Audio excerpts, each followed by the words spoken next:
बात कर रहे थे विलियन। चैप्टर का क्या नाम है अपना? चैप्टर का नाम है विलियन सॉल्यूशन।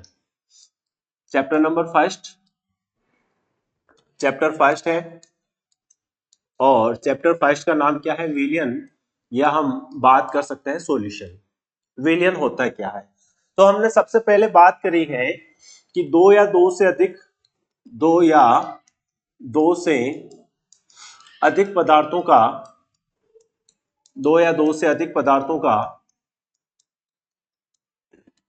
समांगी मिश्रण, दो या दो से अधिक पदार्थों का समांगी मिश्रण क्या कहलाता है? विलियन कहलाता है। यानी कि दो या दो से अधिक पदार्थों को जब हम आपस में मिक्स करते हैं, उनको मिलाते हैं, तो बनने वाला जो मिक्सर होगा वो कौन सा होना चाहिए? समांगी मिश्रण होना चाहिए। और उस समांगी मिश्रण को हम क्या बोलते हैं? विलियन कहते हैं। तो विलियन कैसा होना चाहिए बेटा? समांगी मिश्रण। अब वर्ड आया है कि समांगी मिश्रण क्या होता है? यहाँ पर समांगी मिश्रण, होमोजीनियस मिक्सर जिसे हम बोलते हैं। तो समांगी मिश्रण में आपको याद रखना है कि इसमें उपस्थित जो घटक होते हैं, घटक जो होते हैं बेटा वो समान रूप से वितरित होते हैं। घटक जो होते हैं वो समान रूप से वितरित होते हैं, समान रूप से वितरित होते हैं। यानी कि आपके पास जो मिक्सचर है उस मिक्सचर में चाहे वो दो कंपोनेंट हो, तीन कंपोनेंट हो, चाहे वो दो घटक हो, तीन घटक हो, उन मिक्सचर के अंदर उनका समान रूप से वितरण रहेगा। ऐसा नहीं है कि एक जगह पे ज्यादा हो गया, एक जगह पे कम हो गया। तो ये जो मिक्सचर है उसके अंदर कंपोनेंट्स पूरी तरीके से समान रूप से वितरित होते हैं। जैसे हम बात करते हैं कि आपके पास एक बिक्कर है, इस बिक्कर के अंदर हमने भर दिया पानी। क्या भर दिया बेटा? पानी। पानी, और पानी के अंदर हमने मिला दिए नमक के कण। क्या मिला दिए? नमक के कण मिला दिए। अब ये जो पानी के अंदर हमने नमक मिलाया है, यानी अपना मिक्सचर किसका हो गया बेटा? नमक प्लस पानी का। अब इस नमक प्लस पानी के विलियन के अंदर आप यहाँ पे देखोगे, चाहे कोई सा भी घटक उठाओ, यहां से आप चाहे कोई सा भी घटक उठाओगे, यानी कहीं से भी यदि आप टेस्ट करोगे, किसी भी हिस्से से आप टेस्ट करोगे, तो उस हिस्से से आपका जो टेस्ट आने वाला है वो सेम रहने वाला है। किसी भी हिस्से से यदि हम टेस्ट करेंगे तो उसका जो टेस्ट रहेगा वो हमेशा एक जैसा रहेगा। तो इसका मतलब क्या हुआ कि टेस्ट एक जैसा आ रहा है। तो इसका मतलब क्या हुआ है कि इस बीकर के अंदर जो पानी के अंदर हमने नमक घोला है वो पूरी तरीके से घुल गया है, और उस पानी में से चाहे हम ऊपर से टेस्ट करें, चाहे बीच में से टेस्ट करें, या हम पेंदे से टेस्ट करें, वो हमेशा एक जैसे रहने वाला है। तो इसका मतलब है कि नमक के कण पानी में पूरी तरह से घुल गए, और उस मिक्सचर को हम क्या बोलते हैं? समांगी मिश्रण बोलते हैं। क्या बोलते हैं बेटा? समांगी मिश्रण। तो याद रखना है कि विलियन जो होता है वो किसका मिक्सचर है बेटा? समांगी मिश्रण है। पहली चीज तो ये। दूसरा पॉइंट है, विलियन जो होता है, किसी भी विलियन के दो मुख्य घटक होते हैं। विलियन के दो मुख्य घटक होते हैं। विलियन के दो मुख्य घटक होते हैं। कितने घटक होते हैं बेटा? दो मुख्य घटक होते हैं। अब वो दो मुख्य घटक कौन कौन से हैं? तो उनको हम किस नाम से जानते हैं बेटा? एक को तो हम बोलते हैं विलय।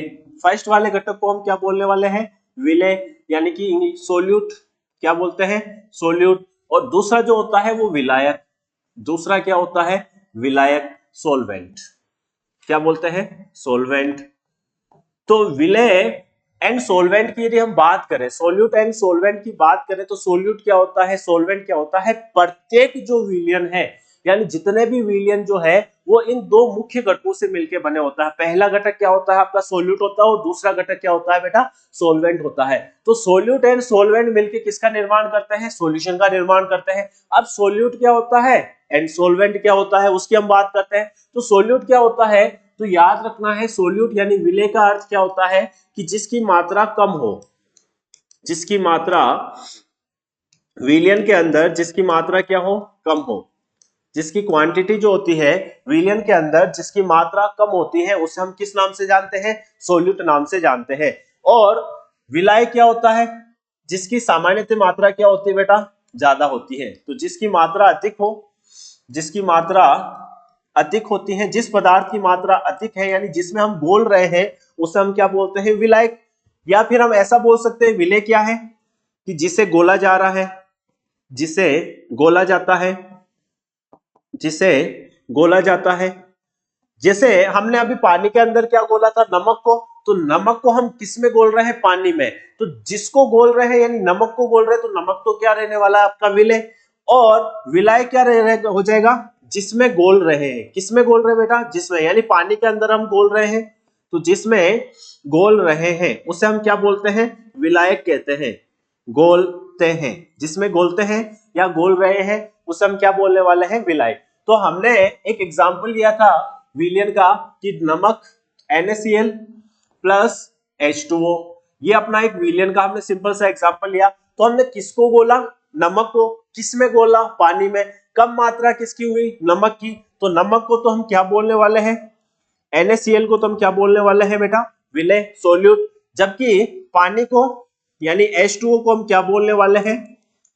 H2O को हम क्या बोलने वाले हैं? विलायक कहने वाले हैं। तो विलय क्या होता है? विलाय क्या होता है? कंप्लीट है। तो जिसकी मात्रा कम होती है यानी जिससे घोल रहे हैं उसे तो हम क्या बोलते हैं? सोल्यूट। और जिसमें घोल रहे हैं यानी जिसकी मात्रा ज्यादा होती है उसे हम क्या बोलते हैं? सोलवेंट कहते हैं। तो विलय क्या होता है और विलाय क्या होता है उसके बारे में हमने ये देखा। अब हम देखते हैं विलयन के प्रकार। अब हम क्या देखते हैं बेटा? विलयन के प्रकार, टाइप्स ऑफ विलयन। विलयन के प्रकार, types of solution, types of solution. तो विलयन के प्रकार की यदि हम बात करें तो जब भी हम प्रकार पढ़ते हैं यानी कि जब भी हम क्लासिफिकेशन पढ़ते हैं, वर्गीकरण करते हैं, वो हमेशा किसी ना किसी आधार पे होता है। तो यहाँ पे हम जो आधार देख रहे हैं, विलयन के प्रकार का जो आधार हम देख रहे हैं वो हम देख रहे हैं विलय के संख्या के आधार पर। यानी किसके आधार पे हम बात कर रहे हैं? विलय के आधार पे बात कर रहे हैं। किसके आधार पे बात कर रहे हैं बेटा? विलय यानी सोल्यूट के आधार पे हम बात करते हैं। और विलय के आधार पर यदि हम सोल्यूट की बात करते हैं तो जो पहला प्रकार होता है सॉल्यूशन, उसे हम क्या बोलते हैं? द्विअंगी विलयन। कौन सा विलयन बोलते हैं बेटा? द्विअंगी विलयन। बाइनरी सॉल्यूशन जिसे हम बोलते हैं, क्या बोलते हैं? बाइनरी विलयन। तो बाइनरी विलयन क्या होता है? बाइनरी सॉल्यूशन, बाइनरी विलयन भी बोलते हैं इसे, द्विअंगी विलयन। तो द्विअंगी विलयन का मतलब है कि जिसमें एक विलय, जिसमें एक विलय पदार्थ, एक विलय पदार्थ तथा एक विलायक पदार्थ हो, एक विलायक पदार्थ हो, उसे हम क्या बोलते हैं बेटा? तो सिंपल सा द्विअंगी या बाइनरी सॉल्यूशन बोलते हैं। तो द्विअंगी या बाइनरी सॉल्यूशन होता क्या है? तो जिसमें एक तो विलय होना चाहिए, एक विलय पदार्थ होना चाहिए और एक विलायक पदार्थ। जैसे हमने सिंपल सा एग्जांपल ले, NaCl प्लस H2O। तो यहाँ पे NaCl एक ही विलय पदार्थ है, एक तो पदार्थ हो गया विलय, एक क्या हो गया? विलायक। यानी एक तो विलायक पदार्थ है और एक विलय है। तो जब विलय की संख्या एक हो, विलय पदार्थों की संख्या एक हो, तब उसे हम क्या बोलते हैं? द्विअंगी विलयन कहते हैं। दूसरा होता है त्रिअंगी विलयन। दूसरा कौन सा होता है? त्रिअंगी विलयन। दूसरे की यदि हम बात करें तो दूसरा कौन सा रहने वाला है आपका? त्रिअंगी विलयन, टर्सरी सॉल्यूशन। त्रिअंगी विलयन कौन सा रहने वाला है? त्रिअंगी विलयन।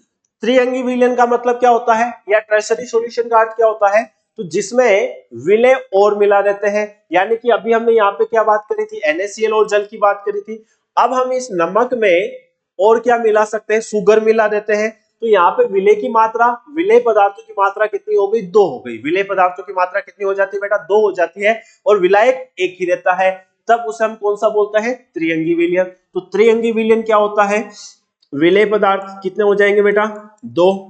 विलय पदार्थ कितने रहने वाले हैं? 2 प्लस विलायक, विलायक पदार्थ कितने रहने वाला है? 1। विलायक पदार्थ कितने रहने वाला है? 1। तो यहां पे टोटल पदार्थ कितने हो गए बेटा? 2। 2 तो हो गए आपके विलय और 1 हो गया विलायक। टोटल पदार्थ कितने हो गए? 3। तो 3 पदार्थों का मिक्सचर क्या कहलाने वाला है आपका? सिंपल सा त्रिअंगी। 2 पदार्थों का मिक्सचर, 2 पदार्थों का जो समांगी मिश्रण होगा उसे हम द्विअंगी बोलेंगे। 3 पदार्थों का जो समांगी मिश्रण होगा उसे हम क्या बोलेंगे? त्रिअंगी। इसी तरीके से क्या हो सकते हैं? चतुरंगी, है ना? 4 वाला विलयन भी हो सकता है चतुअंगी विलयन, चतुअंगी सॉल्यूशन। टेट्रा सॉल्यूशन जिसे हम बोल सकते हैं। तो चतुअंगी सॉल्यूशन के अंदर विलेय पदार्थ कितने हो जाएंगे? 3। विलेय पदार्थ कितने हो जाएंगे? 3। विलेय पदार्थों की संख्या 3 प्लस विलाय कितना हो जाएगा बेटा? 1। यानी कि टोटल जो मिक्सचर है उस मिक्सचर के अंदर कंपोनेंट्स कितने हो गए? कितने पदार्थों का हमने मिक्सचर किया? 4 पदार्थों का मिक्सचर किया। तो इस तरीके से ये प्रोसेस चलती है। तो विलेय की संख्या के आधार पर, किसकी संख्या के आधार पर बेटा? विलेय की संख्या के आधार पर विलयन जो होता है वो मुख्यतः द्विअंगी त्रिअंगी। और अपने कक्षा 12 के अंदर हमें केवल और केवल किसके बारे में पढ़ना है? बाइनरी के बारे में पढ़ना है। यानी हमें द्विअंगी सॉल्यूशन के बारे में ही बात करनी है, ज्यादा डिटेल से नहीं पढ़ना अपने को। तो हमारा स्पेशली जो रहने वाला है टॉपिक वो कौन सा रहने वाला है? द्विअंगी। तो ये तो हमने देखा है किसके आधार पर? विलेय के आधार पर। अब हम वर्गीकरण करते हैं किस आधार पर? विलाय के आधार पर। यानी कि विलयन के प्रकार की यदि हम बात कर रहे हैं, विलयन के प्रकार, उस विलयन के प्रकार की यदि हमने बात करें टाइप्स ऑफ सॉल्यूशन, तो टाइप्स ऑफ सॉल्यूशन के अंदर हमने बात करी है पहला द्विअंगी त्रिअंगी, यानी विलेय पदार्थों की संख्या के आधार पर। अब हम बात करते हैं विलाय की अवस्था के आधार पर। विलाय की अवस्था के आधार पर, विलाय की अवस्था के आधार पर। तो विलाय की अवस्था के आधार पर, विलाय की अवस्था के आधार पर विलयन कितने प्रकार का होता है? तो याद रखना विलाय की अवस्था के आधार पर विलयन 9 प्रकार का होता है। कितने प्रकार का होता है बेटा? 9 प्रकार का देखने को मिलता है। कितने टाइप्स होते हैं? 9 प्रकार का देखने को मिलता है। ये आपको ध्यान में रखना है। और मुख्यतः यदि हम बात करें विलाय की अवस्था कितनी रहने वाली है? 3। ठोस विलायक हो सकता है, द्रव विलायक हो सकता है और गैसीय विलायक हो सकता है। यानी कि यदि हम बात करें मुख्यतः कितना होता है? 3। ठोसीय विलयन, द्रव्य विलयन और गैसीय विलयन। यदि हम बात करें तो कौन कौन सा है विलयन? कौन कौन सा है बेटा? 3 प्रकार का है। पहला कौन सा रहने वाला है? ठोसीय विलयन। पहला कौन सा रहने वाला है? ठोसीय विलयन। दूसरा कौन सा रहने वाला है? द्रव्य विलयन, लिक्विड सॉल्यूशन, द्रव्य विलयन।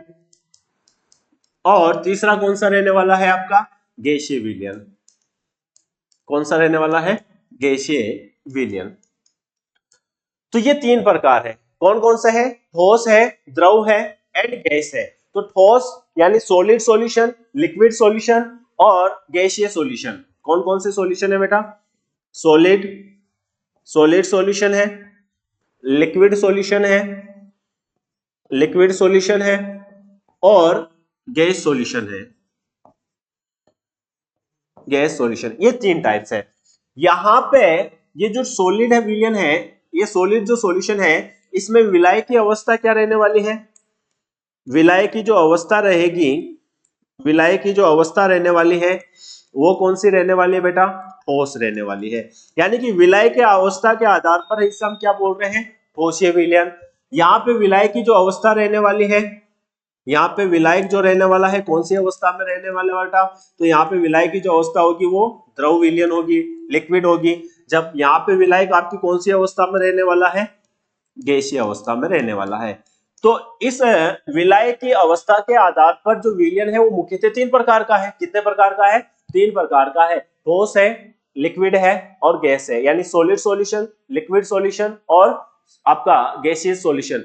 इन तीनों सॉल्यूशन के अंदर जो आपका विलायक है, सोलवेंट है, उसकी स्टेट कौन से रहने वाली है, उस आधार पर हमने इसको क्लासिफिकेशन किया है।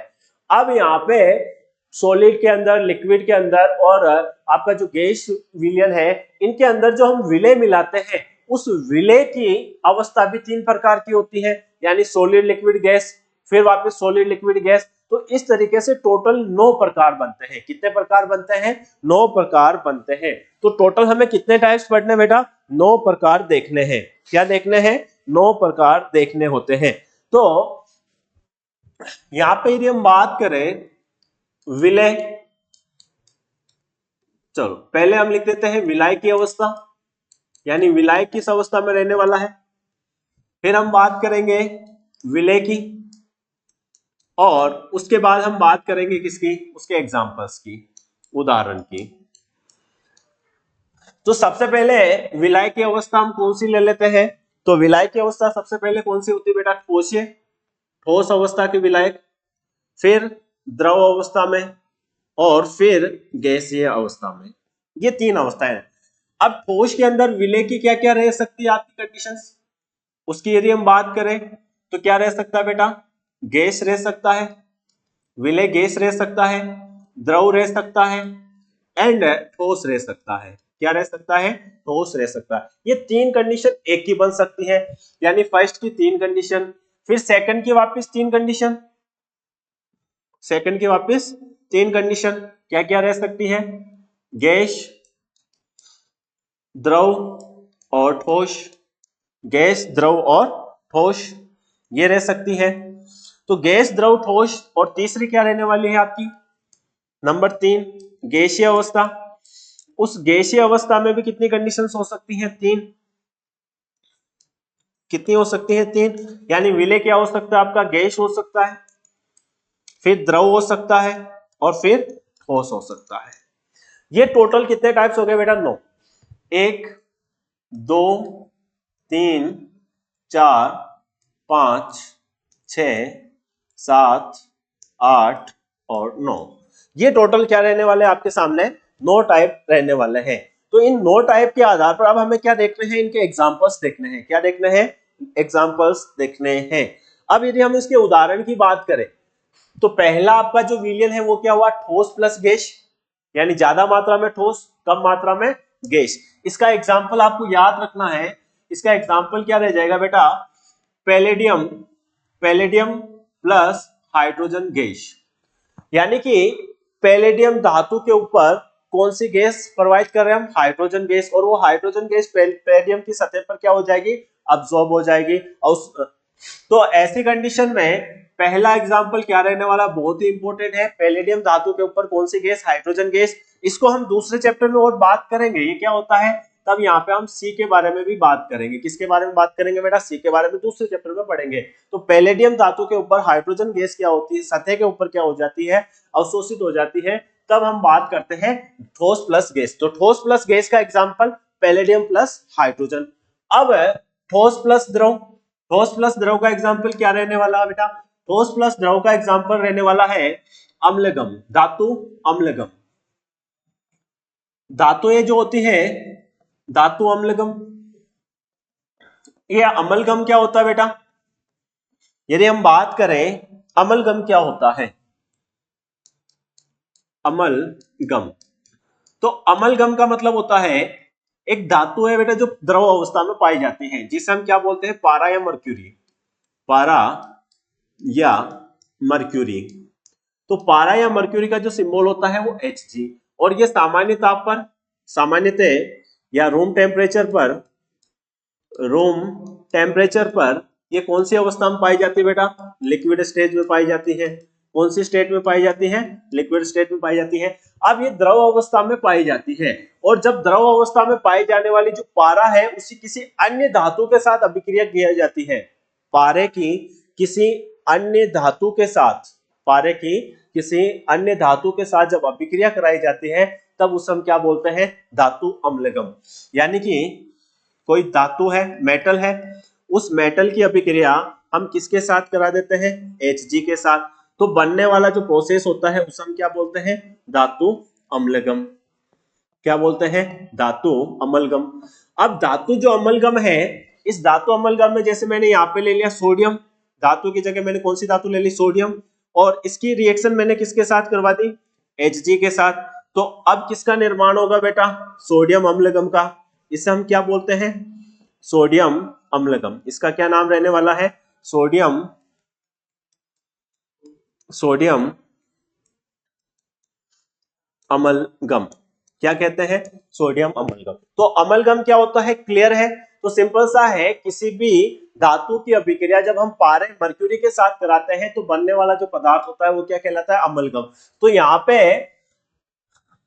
यदि हम बात करें तो अपना जो दूसरा एग्जांपल वो क्या था कि ठोस प्लस द्रव, यानी ज्यादा मात्रा में ठोस कम मात्रा में द्रव, तब किसका निर्माण होता है? धातु अम्लगम। जैसे एग्जांपल हम देखें तो सोडियम अम्लगम क्या रहने वाला है? सोडियम अम्लगम। फिर सोर्स प्लस ठोस का क्या रहने वाला है? ठोस प्लस ठोस का क्या एग्जांपल रहने वाला है। तो ऐसी कंडीशन में ठोस प्लस सॉलिड का एग्जांपल क्या रहेगा भाई? Solid plus solid. तो हम देख सकते हैं ज्वेलरी जैसे होता है, यदि हम गोल्ड की ज्वेलरी बनाते हैं तो उसमें क्या मिला देते हैं बेटा? तांबा मिला देते हैं, चांदी मिला देते हैं, यानी मिश्र धातुएं जो होती है, एलॉयज जो होती है, वो आपकी क्या रहने वाली होती है? तो सिंपल से आपका ठोस प्लस ठोस का एग्जांपल रहने वाला है। तो ये 3 एग्जांपल्स हुए जो आपको स्पेशली याद रखने हैं। फिर द्रव प्लस गैस, यानी द्रव के अंदर आपको क्या मिलानी है? गैस मिलानी है। तो द्रव प्लस गैस का एग्जांपल क्या रहने वाला है? तो सिंपल सा पानी के अंदर क्या मिली हुई? गैस। तो आप सभी क्या सॉरी, तो द्रव प्लस गैस का एग्जांपल क्या रहने वाला है? तो सिंपल सा एग्जांपल है, आप घर पे जो शीतल पेय पदार्थ पीते हो, यानी जो कोल्ड ड्रिंक्स पीते हो, क्या पीते हो बेटा? Cold drinks. उसमें कौन सी गैस होती है? Carbon dioxide. तो इसका एग्जांपल क्या हो जाएगा? शीतल पेय पदार्थ, शीतल पेय पदार्थ जिसे हम क्या बोलते हैं? Cold drinks. और कोल्ड ड्रिंक्स में कौन सी गैस होती है बेटा? CO2। कौन सी गैस होती है? CO2 गैस रहने वाली है। द्रव प्लस द्रव, द्रव प्लस द्रव का एग्जांपल्स क्या रहने वाला है? तो इसका सिंपल सा एग्जांपल आप याद रख सकते हो, एल्कोहल, एल्कोहल प्लस पानी, एल्कोहल प्लस पानी, यानी एल्कोहल और पानी का जो मिक्सचर होता है जिसे हम क्या बोलते हैं? समझ गए? तो ये जो होता है ये किसका मिक्सचर रहने वाला है? द्रव प्लस द्रव का मिक्सचर, लिक्विड प्लस लिक्विड का। फिर हम बात करते हैं लिक्विड प्लस सॉलिड का। तो लिक्विड प्लस सॉलिड का क्या एग्जांपल रहने वाला है? तो सिंपल सा है, पानी के अंदर हम क्या मिला देते हैं बेटा? नमक मिला सकते हैं, शुगर मिला सकते हैं। तो पानी प्लस नमक हो सकता है, पानी प्लस शुगर हो सकता है, तो पानी प्लस शुगर हो सकता है। तो ये आपके एग्जांपल्स रहने वाले हैं। तो सिंपल सिंपल से हमने एग्जांपल्स लिखे हैं। तो टोटल कितने टाइप्स हो गए? 6। अब कितने बचे हैं? 3। ये किसके बचे बेटा? गैस के बचे हैं। किसके बचे हैं? गैस के बचे हैं। अब यहां पर गैस प्लस गैस का क्या एग्जांपल रहने वाला बेटा? ज्यादा मात्रा में क्या रहने वाला है? गैस और गैस, यानी हवा जो होती है वो किसका मिक्सचर होती है? बहुत सारी गैसों का मिक्सचर होती है। तो यहाँ पे हम लिख सकते हैं हवा, एयर।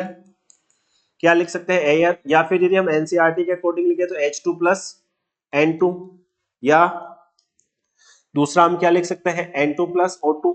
तो इन गैसों का जो मिक्सचर रहने वाला है वो आपका क्या है? गैस। फिर दूसरा गैस प्लस द्रव। गैस के अंदर, गैस के अंदर क्या होना चाहिए? द्रव। यानी कि जैसे आप देखते हो सर्दियों के मौसम में, किस मौसम में बेटा? सर्दियों के मौसम में कोहरा पड़ता है, धुंध पड़ती है। तो कोहरा और धुंध, यानी कि बहुत सारी जो गैसें होती हैं उसके अंदर पानी की ड्रॉप्स होती है, बादल जैसे हो गया। तो गैसों के अंदर पानी का मिक्सअप क्या कहलाता है आपका? तो सिंपल सा इसका एग्जाम्पल क्या हो जाएगा बेटा? बादल हो सकता है, या फिर हम लिख सकते हैं कोहरा। क्या लिख सकते हैं बेटा? कोहरा। अब gas plus solid, gas plus solid, तो यहां पे भी हो सकता है गैस प्लस सॉलिड। बहुत सारी गैसों में क्या मिक्सचर होती है? ठोस मिक्सचर होती है। तो ये सारे आपके सामने क्या रहने वाले हैं? एग्जांपल्स रहने वाले हैं।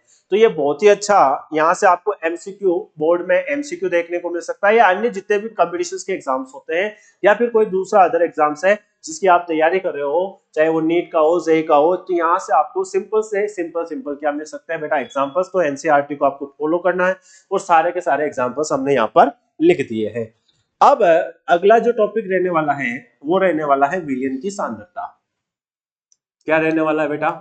विलयन की सांद्रता, विलयन की सांद्रता, कंसंट्रेशन, सांद्रता।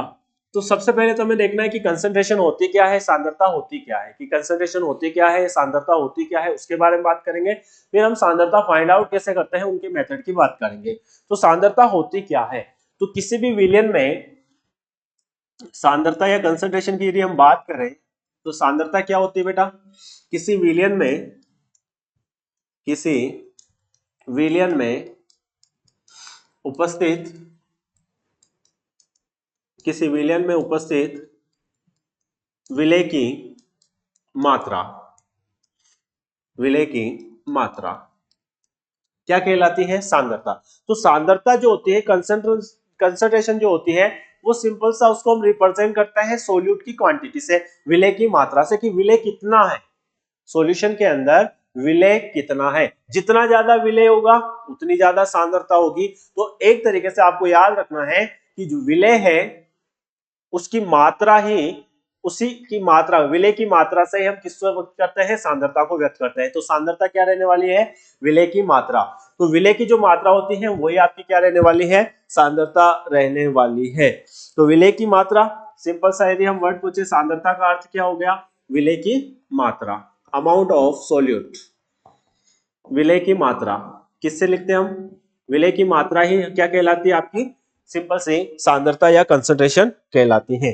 या फिर अर्थ देख सकते हैं विलयन सांद्रता का अर्थ क्या है कि आपका जो विलयन है उसका गाढ़ापन कितना है, विलयन का गाढ़ापन कितना है, विलयन का गाढ़ापन। जितना ज्यादा उसके अंदर क्या होगा, विलय की मात्रा होगी, उतना ही ज्यादा उसमें क्या आएगी बेटा, गाढ़ापन आएगा। तो विलय ओरिजिनली कितना है, उसकी मात्रा, उसका गाढ़ापन कितना है, उसी को हम क्या बोलते हैं, सांद्रता करते हैं। तो सांद्रता का सिंपल सा अर्थ है, आप देखते हैं कि जैसे दूध की दुकान पे आप जाते हो तो बहुत सारे लोग जो होते हैं वो दूध में उंगली डाल के देखते हैं, फिर देखते हैं कि दूध चिपका नहीं चिपका, उस आधार पे वो पता लगाते हैं कि दूध में पानी की मात्रा कितनी है। यदि दूध के अंदर पानी की मात्रा कम है तो दूध का जो ऊपर आपका पायस के कण जो होंगे वो सीधे हाथ पे चिपक जाएंगे, यानी जो ऑयली कण होंगे वो हाथ पे चिपक जाएंगे, तो लोग बोलेंगे पानी की मात्रा कम है। तो उसी तरीके से हम देख सकते हैं कि दूध का गाढ़ापन कितना है, वो उसकी सांद्रता को व्यक्त कर रहा है। तो यहाँ पे आपको ध्यान रखना है कि विलयन का गाढ़ापन कितना है, वो क्या बताता है, विलयन की सांद्रता को व्यक्त करता है। यानी कि विलय की जो मात्रा होती है वही क्या कहलाता है, आपका सांद्रता कहलाता है। अब ये सांद्रता निकालते कैसे हैं, तो सांद्रता निकालने के लिए क्या होते हैं बेटा, सांद्रता या कंसंट्रेशन ज्ञात करने के क्या होते हैं, पद होते हैं, टर्म्स होते हैं, सांद्रता के पद जिसे हम बोलते हैं। क्या बोलते हैं बेटा, सांद्रता के पद। तो सांद्रता के पद कौन कौन से रहने वाले हैं जिसके बारे में आपको डिटेल से पढ़ना है। तो सांद्रता के पद में आपने पढ़ा है द्रव्यमान द्रव्यमान प्रतिशत, 11वीं क्लास में पढ़ा हुआ है, द्रव्यमान द्रव्यमान प्रतिशत, द्रव्यमान आयतन प्रतिशत, है ना। तो ये आयतन आयतन प्रतिशत, फिर पीपीएम, पीपीबी, मोलरता मोलरता, तो ये सामान्यतः क्या होते हैं, सांद्रता के पद। तो सांद्रता हम कौन कौन से पदों से निकाल सकते हैं, तो सबसे पहला पद क्या रहेगा, द्रव्यमान द्रव्यमान द्रव्यमान द्रव्यमान, यानी कि मास मास परसेंटेज, प्रतिशत, जिसको हम किससे लिखते हैं, W/W परसेंटेज से। दूसरा जो हो जाएगा आपका आयतन आयतन प्रतिशत, आयतन आयतन प्रतिशत, आयतन आयतन प्रतिशत, जिसको हम V/V से लिखते हैं, V/V से। तीसरा नंबर 3, तीसरा हो जाएगा द्रव्यमान आयतन प्रतिशत, मास वॉल्यूम परसेंटेज, द्रव्यमान आयतन प्रतिशत, W/V। चौथा मोल अंश या मोल अंश, मोल फ्रैक्शन भी बोलते हैं, एक्स से रिप्रेजेंट करेंगे। पांचवा पार्ट्स पर मिलियन, पार्ट्स पर मिलियन, पीपीएम जिसे हम बोलते हैं, पीपीएम। फिर हम बात करते हैं मोलरता की, मोलरिटी, मोलरता, जिसको हम कैपिटल एम से लिखते हैं। फिर सातवीं हो जाएगी आपकी मोललता, मोललता स्मॉल एम। इसके अलावा नॉर्मलता होती है, नॉर्मलता। इसके अलावा फॉर्मेलिटी होती है, फॉर्मलता, फॉर्मलता।